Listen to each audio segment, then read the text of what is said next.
पुन्हा एकदा राजेश्वर छत्रपतीनंतर एक मास्टरपीस हा स्टार प्रवाहावर येतो. आज अनेक क्षेत्रांमध्ये पुरुषांच्या बरोबरीनं किंवा पुरुषांच्या 2 पावलं पुढं सुद्धा स्त्रिया आहेत. याचं फार मोठं श्रेय हे मला वाटतं क्रांतिज्योती सावित्रीबाई फुले आणि महात्मा ज्योतिराव फुले यांना जातं. जर हिच्या ठिकाणी माझी बहीण असती तर मला आनंद झाला असता का? त्याच बरोबरीनं हिच्या ठिकाणी माझी पत्नी असती तर मी तितक्याच मोकळेपणाने हे स्वीकारलं असतं का? या सगळ्या गोष्टी जेव्हा आपण लिंक करतो तेव्हा मला वाटतं गोष्टी बदलतील. हॅलो, मी स्नेहा गावकर. मी सावित्रीबाई ज्योतिराव फुले या मालिकेच्या सेटवर मी आज आले. मी पहिल्यांदा सेट पाहिला आहे आणि तुम्हालाही हा सेट पाहायला प्रोमोमधून आपण सेटची झलक पाहिलीच. पण आज आपल्याबरोबर आहेत मालिकेतील मुख्य अभिनेते डॉक्टर अमोल कोल्हे. अमोलजी, तुमचं इट्स मज्जा मराठीमध्ये खूप खूप स्वागत. धन्यवाद. मला आवडेल की 17 वर्षानंतर पुन्हा स्टार प्रवाहावर.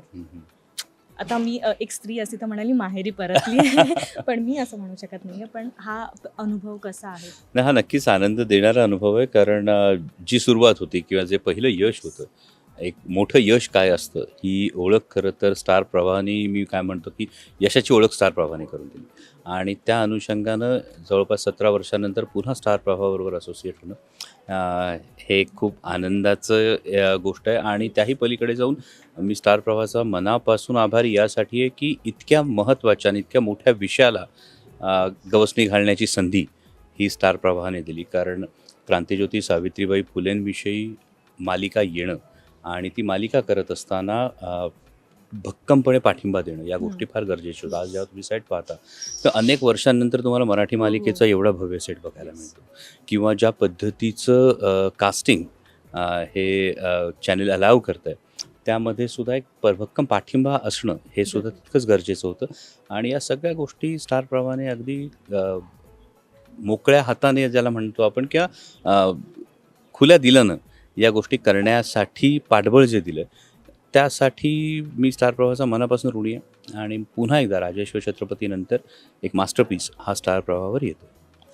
आत्ताच मालिका सुरू झाली आहे, सरांचं आता शूटिंग सुरू झालं आहे. सो मी इतकं काही भूमिकेबद्दल आत्ता बोलणार नाही, त्याच्यासाठी आपण परत भेट घेणारच आहोत. पण मला आवडेल विचारायला की जेव्हा इतिहास साकारताना मनोरंजन आणि सत्यता या 2 गोष्टींचा कशा प्रकारे समतोल राखला गेला? हे तुमच्या मूळ इतिहासाशी तुम्हाला प्रामाणिक हे राहणं गरजेचंच आहे. आणि हा जो काळ आहे हा काळ फार ज्याला आपण एक ट्रिकी पिरियड म्हणतो असा आहे.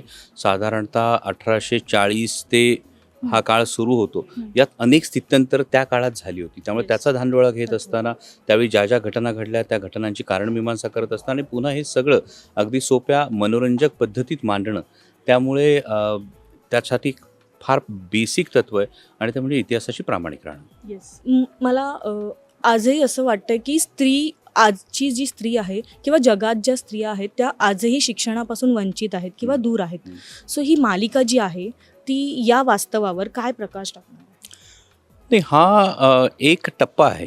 मी असं कायम म्हणतो की आज जसं तुम्ही म्हणालात की काही ठिकाणी स्त्रिया वंचित आहेत, पण दुसरीकडे आपण जिथं म्हणतो की एकेकाळी स्त्रीच्या विषयी ज्या पद्धतीच्या भावना या काळात होत्या तिथून स्त्रीला शिक्षणाची कवाडं खुली करून दिली. आणि आज अनेक क्षेत्रांमध्ये पुरुषांच्या बरोबरीनं किंवा पुरुषांच्या 2 पावलं पुढं सुद्धा स्त्रिया आहेत. याचं फार मोठं श्रेय हे मला वाटतं क्रांतिज्योती सावित्रीबाई फुले आणि महात्मा ज्योतिराव फुले यांना जातं.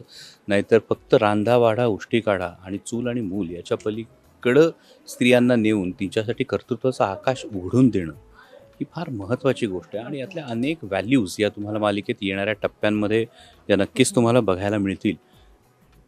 त्यामुळं या मालिकेच्या माध्यमातून स्त्रीत्वाचा आदर असेल, स्त्रीत्वाचा सन्मान असेल, स्त्रीत्वाच्या स्वतंत्र अस्तित्वाची ओळख असेल आणि त्याच बरोबरीनं ज्यांनी आजच्या काळाला जे काही आपण अनुभवतोय यासाठी जे वातावरण करून दिलं आहे त्याविषयी असणारी कृतज्ञता असेल, या सगळ्या गोष्टी एकत्र आहेत. जसं तुम्ही अर्थात छान उत्तर दिलं की स्त्री वंचित आहे किंवा स्त्री दूर आहे शिक्षणापासून, शिक्षणाच्या अधिकारापासून.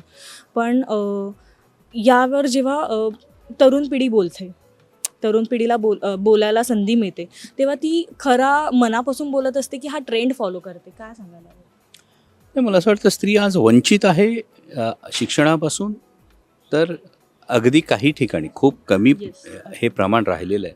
पण आज जर तुम्ही खूप उत्तम उदाहरणं जेव्हा पाहता म्हणजे अगदी एखाद्या रिक्षा चालवणाऱ्या बांधवाची मुलगी ही थेट UPSC क्रॅक करत असते किंवा एखाद्या अगदी सर्वसामान्य कुटुंबातली मुलगी ही डॉक्टर होते, ती CA होते, ती तिच्या कर्तृत्वावर मोठमोठ्या कंपन्यांचं अधिकारपद भूषवते.